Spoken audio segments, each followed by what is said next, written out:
দ্বিতীয় দফা অর্থাৎ শেষ দফার নির্বাচন প্রক্রিয়াতে ভগবানপুর অঞ্চলে একেবারে ভিন্ন দৃশ্য আমরা দেখতে পেয়েছি যে শান্তিপূর্ণভাবে ভোট গ্রহণ প্রক্রিয়া চলছে এবং সকালবেলাতেই কিন্তু ভোটাররা চলে আসছেন, অনেক ভোর থেকে ভোটাররা লাইনে দাঁড়াচ্ছেন এবং ভোট দিচ্ছেন। যে গণতন্ত্রের যে উৎসব, সেই গণতন্ত্রের উৎসবে শান্তিপূর্ণভাবে সমস্ত প্রক্রিয়া পালন করা হচ্ছে এবং বিস্তারিত দেখুন প্রতিবেদনে কি চলছে ভগবানপুর অঞ্চলে ভোটারদের মনে। কোনোবারে ঝানাটাই এবারে পুরো শান্তিপূর্ণভাবে ভোট হচ্ছে, কোনো ঝামেলা নাই, কোথাও কোনো অশান্তি নাই। কি বলবে? এটাই তো আমরা চাই, খুব শান্তশিষ্টভাবে ভোট।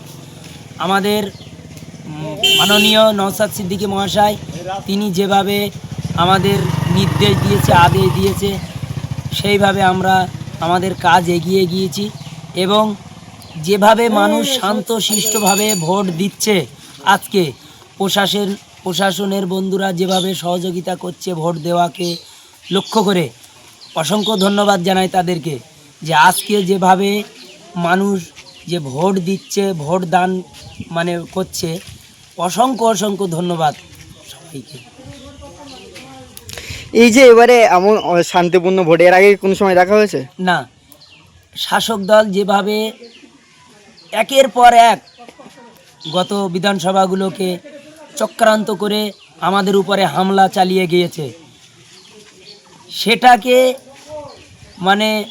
শাসক দল অত্যাচার করে যেসবগুলো জায়গায় জিতে আছে, এটা অত্যন্ত অত্যাচার করে তারা ভোট লুট করে জিতে আছে। কোথাও ব্যালট চিবিয়ে জিতে আছে, কোথাও ব্যালট পেপার গালের মধ্যে জিভের তলায় রেখে জিতে আছে। কিন্তু এবারে প্রশাসন তাদেরকে এত তৎপরতা দেখা যাচ্ছে যে এত সুষ্ঠু শান্তভাবে তারা ভোট করছে, এরকম আজ পর্যন্ত আমরা এরকম এখনো পর্যন্ত দেখা যায়নি বা শোনা নাই।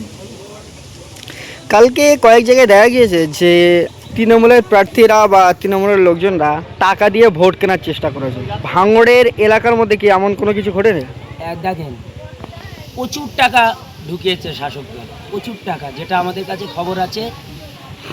একটা আমাদের যারা নেতৃত্ব, একজনকে 1 লাখ 1.5 লাখ টাকা বলে, কত লাগবে বল? শুধু দলটাকে তারা পরিত্যাগ করা বা বসে থাকার জন্য বলছে, শুধু বসে থাক, কত লাগবে বল? এরকম পর্যন্ত অফার দিয়েছে। এমনকি যারা নূতন দল ত্যাগ করে আমাদের দলে তারা সামিল হয়েছে, তারা ওই যে শাসক দলের অত্যাচার, ওদের যে গ্রুপ দণ্ড ভাগাভাগি বা সিন্ডিকেট ব্যবসা, তাদের যে এরা সহ্য করতে পারতো না, প্রতিবাদ করত, কিন্তু সেই প্রতিবাদ তারা মেনে নিতে পারেনি। তাই কিছু ভালো লোক তৃণমূল ছেড়ে আইএসএফে ঢুকেছে, তাদেরকেও রাত্রে বাড়ি বাড়ি গিয়ে টাকার লোভ দেখিয়েছে। এমনকি 1000 টাকা, লাখ লাখ টাকার লোভ দেখিয়েছে। তবু সেই টাকার দিকে তারা তাকায়নি। তারা ভাইজানের নীতি আদর্শ, ভাইজানের যে বাংলা জুড়ে যে অধিকার বুঝে দেওয়ার যে উচ্ছ্বাস তিনি প্রকাশ করতে চাইছে মানুষের মাঝে, সেটা মানুষও আজকে ভাইজানের প্রতি সাথ দিয়ে চলেছে। আপনার নাম? এমডি রমজান আলী।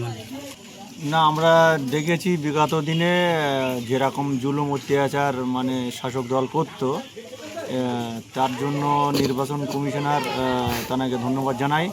তিনি যা পদক্ষেপ নিয়েছে, সাধারণ মানুষ খুব সন্তুষ্ট, এতে সুন্দরভাবে ভোট দিতে পারছে মন খুলে। এটাই আমরা খুব খুশি।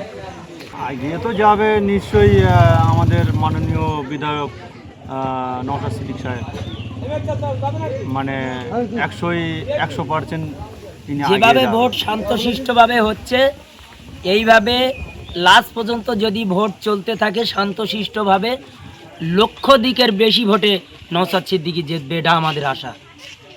এবারে যেই এত শান্তিপূর্ণভাবে ভোট হচ্ছে, যা কোনো সময় দেখা যায় না। ভাঙড় একটাই নাম দেখা যায় যে ভোটের সময় ভোট আসলে অশান্তি, কিন্তু এবারে কোনো অশান্তি না, কোনো ঝামেলা না, কোনো কিছুই না। কি মনে হচ্ছে এবারে ভোটে শান্তিভাবে ভোট হচ্ছে। মানুষ ভালো মন্দটা বুঝেছে, বোঝার পরে একতা মতো হয়ে গেছে। এই কারণে শান্তিমতো ভোট হচ্ছে এবং মানুষ সব শান্তিভাবেই দিচ্ছে। অতএব ঝুট ঝামেলা কোনো ব্যাপার নেই, আইনতভাবে যেভাবে মানে চিন্তাভাবনা করেছে এবং সাধারণ মানুষ সেই চিন্তাভাবনাই করেছে, ঝুট ঝামেলার মধ্যে নেই। সেই হিসেবে সাধারণ মানুষ শান্তিভাবে ভোট দিচ্ছে, এটাই হচ্ছে ব্যাপার। তো শান্তিভাবেই আমরা যে দলটা করি আইএসএফ, এই দল জিতবে এটা আমরা আশাবাদী। অন্য অন্য জায়গায় দেখা গিয়েছে, কালকে কয়েক জায়গায় দেখা গেল যে রাতের অন্ধকারে তৃণমূলের প্রার্থীরা বা তৃণমূলের লোকজনরা তারা গ্রামে গিয়ে বা বুথে গিয়ে ভোটারদেরকে কেনার চেষ্টা করেছে বিভিন্নভাবে টাকা পয়সা দিয়ে, এবং অনেক জায়গায় দেখা গেল যে ভোটারদেরকে ভয় দেখানোর চেষ্টা করেছে। এখানে ভগবানপুর অঞ্চলে কি এমন কিছু হয়েছে? ব্যাপারটা শাসকের কাছে এখন সব কিছুই, টাকা বলুন মানে সন্তানের বলুন, সব কিছু শাসকের কাছে। বিরোধীর কাছে তো তেমন কিছু থাকে না, একটাই জিনিস থাকে, সেটা হচ্ছে ভোটার, এবং তার জন্য কিছু সাহস অর্জন করতে হয়, যে ন্যায়ের পথে থাকবো সাহস অর্জন করতে হয়। তো সেই সাহসটা মানে অর্থের সঙ্গে লড়াই, কত কষ্টের মধ্যে থাকতে হচ্ছে। তো সেই হিসেবে যারা গত কালকে ঝামেলা করেছে, এই ঝামেলার মেন ইস্যু কারা জানি না, তো যারাই করেছে জিনিসটা ভুল করছে। এইবারে শাসক চাইছে যে আমরা ঝুট ঝামেলা করে একটা অশান্তি সৃষ্টি করে মানুষকে মানে দমিয়ে দিয়ে ভোটটা করানোর চিন্তা ভাবনা, এটা একটা মানে মানুষকে একটা বিভ্রান্ত করে জায়গাটা মানে করতে চাইছে। তো সেটা হবে না, কারণ মানুষ তো 10%-এর মধ্যে 8% আর 2% হয়ে গেছে। এই জন্য সেই সমস্যাটা আসবে না। তো যারাই করছে 2% লোক, তারা ওই একটা ঝামেলা সৃষ্টি করার জন্য করছে, ওসব নিয়ে চিন্তা করার কোনো কারণ নেই। আমাদের সব ঠিকই আছে। এবার কেমন আছে, কে জিততে পারে ভাঙড়ে?